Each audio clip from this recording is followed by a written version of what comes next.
I have here an Illinois Central cheapo caboose. I don't know who made it. I don't know if it's Tyco or Bachmann or LifeLike.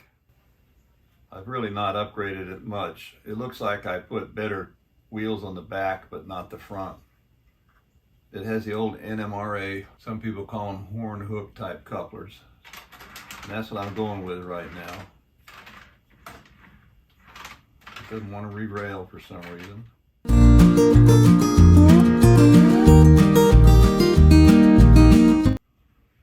There we go. Then I have Middletown in New Jersey. I have no idea that there even was a Middletown in New Jersey. Bachmann made this one in China. It's pretty much as is, not upgraded. So we're building up with the freight we're going to operate. This is a Planter's peanut hopper. Well, I think it's Tyco, but I'm not positive. These have the Talgo type trucks that aren't the best. But they're all right. The trouble with upgrading some of these is that the axles are squared off or rounded instead of pointed. And the upgrade wheel sets are usually pointed. So you just about have to replace the whole truck. Now with the Aether and Blue boxes, those plastic trucks I've found to be ideal for upgrading. Another China Bachmann, Milwaukee Road. America's Resourceful Railroad.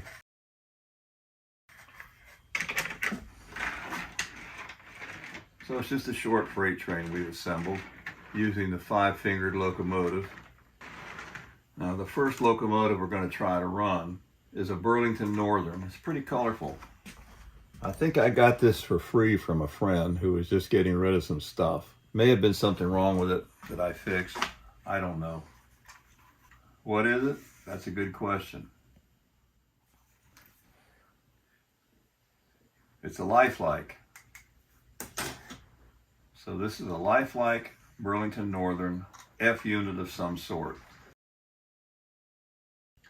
Now I prefer this Tech 3 Power Command power pack because it has the gauges on it, current and voltage. Of course you have to turn it on to make it work. And it has momentum, which I like. Well, nowadays with this DCC, people forget about the fun of momentum. I think I'll put it in forward and put the momentum on. It also has an emergency brake. So I'm going to put this all the way up to full power and you'll see how the momentum works. Nothing's happening. Will it run? There it goes. The power pack is slowly bringing up the power to simulate a real start. It's slowly gathering speed. That's how the momentum feature works on this power pack.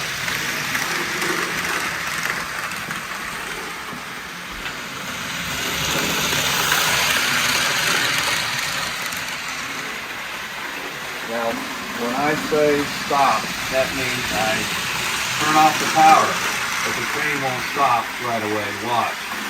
Ready? Stop. Power's off. Half a lap. Come back around. We've reached the point where I turn the power off. Now imagine you had a train station somewhere and you wanted to stop at the station. You have to plan ahead with a momentum feature. If the station was where I'm sitting, I missed. And the passengers or the freight would have to be moved to get offloaded. Now, let's try the momentum again. Only this time I'm going to hit the emergency brake after it gets going. My hands are off, but the power is on. There it goes. Momentum's a fun feature, now largely forgotten. I haven't seen any YouTubers featuring it on their layout, but it's fun to play with. We're slowly building up speed. I have a very low current draw with high voltage showing on the gauges over there. And I'm about to hit the brake. Now, that's momentum with the emergency brake. It went almost half of the oval. Remember, I think without the brake, it went like an oval in 3/4 or something like that. My hand is off the brake. Let's see if the thing moves. There it goes, all by itself. Now I'm going to throttle down. It still takes time to stop even though I've turned the current off. I'm going to turn the momentum off in a minute. Look at how nice and slow that thing runs. And reverse it and bring it back to me. See, without momentum, how quickly it jumped off? That's because I'm pretty heavy on the throttle. It made this little LifeLike F unit turn into an operational gem, and for a free or cheap locomotive, hard to beat. Who wants to spend a lot of money when you can have something like this to play around with? So we'll get this out of the way and try something else. Some of these engines, I'm afraid, are going to give me fits, but we'll try them anyway. I'm going to take the freight cars off because some of these cars have trains have KD couplers and some don't, and my universal car, which means it has an NMRA coupler at one end and the KD at the other, is temporarily packed somewhere. This little locomotive was a junker I bought maybe 20 years ago. It's all metal, even the tender, with a few plastic exceptions, but the boiler is metal. It's by Gilbert, also known as American Flyer. It has a smoke unit. It took me 8 hours to recondition and restore this thing. I put KD couplers on it, and I added lights to it. So now the tender has a light. It's not a backup light, it's always on, and the headlight has a light. It was missing this little front cover for the boiler. This one is a plastic replacement that I bought. This is where the smoke fluid goes. It has wire handrails. A little bit of detail on the side, as you can see. I don't know if it's going to run today because I haven't run it in a number of years. I don't remember the last time I ran it. We'll find out in a minute. Just in case it does run though, I'm going to put a little smoke fluid in because you really don't want a hot smoke element with no fluid in it to cool it down. You might burn out the smoke element if you do it that way. This also has, if it works, the American Flyer choo-choo sound. It's a little piston in a tube. It goes back and forth and makes the smoke puff out. It's really a nice system. In other words, American Flyer S-gauge and some of their HO locomotives, actually as far as I know all of them, had that feature. The only two I know of though that they did in HO, they may have done others, is this little switcher and the Hudson. Now this switcher did not have the traction tires that it should have had. I used a larger heat shrink tube and shrunk it on there and it worked perfect. Here we go, folks. Well, it does run. How about that? You can see the tender light is glowing that I put in, and you can see the headlight is lit that I put in. So far I don't see any smoke. I'm starting to hear the choo-choo though.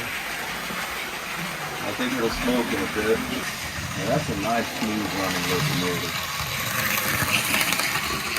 I'm going to put it up to full throttle and it'll probably fly off the track, but I want to see if it'll start to smoke. I see a little smoke coming out, but it's not showing up very well.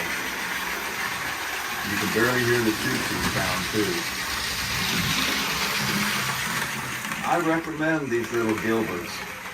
If you want an engine of this type, this is probably the one you should settle for, unless you want to spend a lot of money. Let's see if it'll reverse today.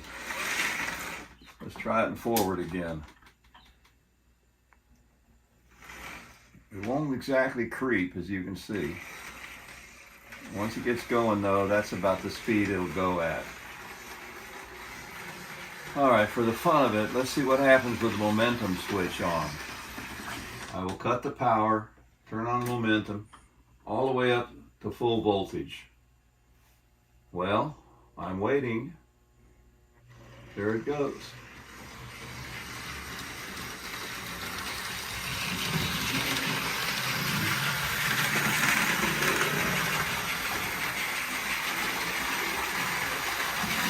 going to chop the throttle now. Half an oval.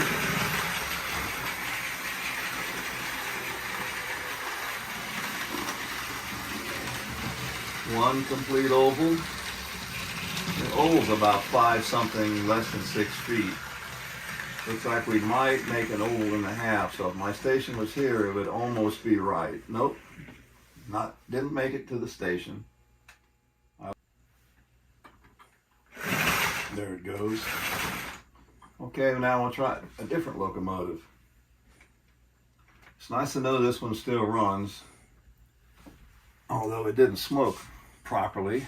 I think it would, I just didn't. I should have run it full throttle and held it in place.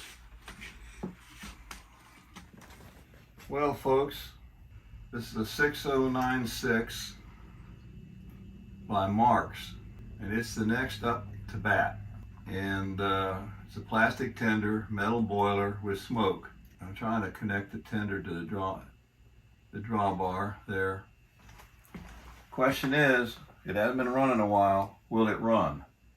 It does have simulated but simplified valve gear on it. It's not a highly detailed Hudson, but because of the smoke unit, it's a fun little engine if it works. Still trying to get the tender on the track. And we better add smoke fluid. On the larger oak gauge Marx trains, the ones that had smoke really did smoke better than the Lionel. They used the liquid smoke like Flyer did. And the rare ones actually had ports down at the cylinders, so they would puff smoke down there as well as a stack. Well, it ran backwards and it runs forward. So that's the Marx Hudson with headlight. I recommend it look at that smoke. I recommend this if you want a simple Hudson with good smoke characteristics. All right, let's try the momentum. Here goes. Now this time it's starting in front of me and not on the other side of the layout. There it goes. You can see the simplified valve gear is pretty effective and looks very nice, flashing back and forth when it's in operation. Highly recommend this little locomotive. I think it's wonderful. And it smokes great. Let's do the power off now. Half an oval.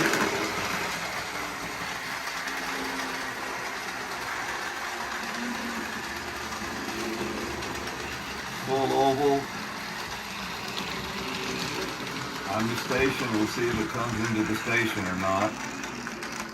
Oh, maybe, I don't know. Oh, not quite, almost.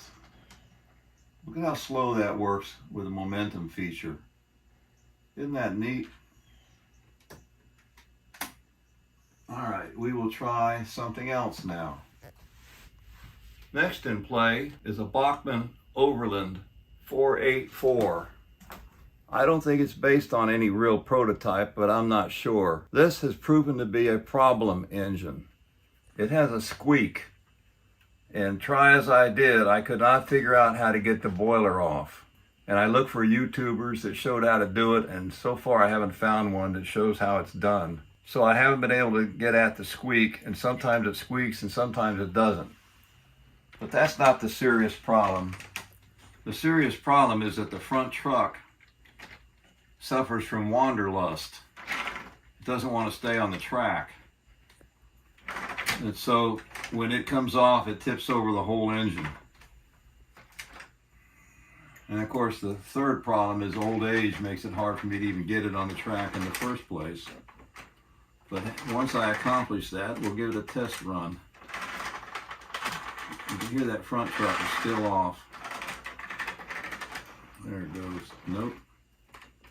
I wish I knew a way to make that truck stay on the track. I think these things may be somewhat infamous, though, with respect to that problem. Perhaps people in the comments can tell me how to fix it. What we have here is a Bachmann Spectrum, I think somebody dropped this engine because I got it shattered and I had to repair it. I'm having trouble finding the damage now, but believe me, yeah, there it is. This whole pilot was crushed. Fortunately, I had the pieces and I glued it back together. And in reassembling it, I managed to crush one of the headlights. But I believe the other light works. And the last time I tried this engine, it did run. It's a CSX, if you can see it. It has the handrails and everything. It has the KD couplers on it. I don't know if I'm going to keep it or not. I probably will. With the damage, it really wouldn't have much value on eBay. But it's too good to be a parts engine. So we'll see. And it does run.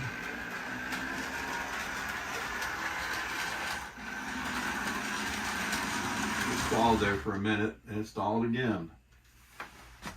Well, that must be dirty track.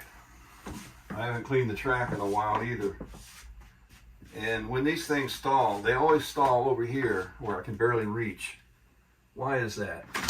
It's like it knows through some magic. That's the trouble with HO, it's just getting it on the track. Oh well, we'll try it again, folks. Over there's where it stalled. Yeah, I wanted to stall again. Nothing up there too, more dirty track, complete stall.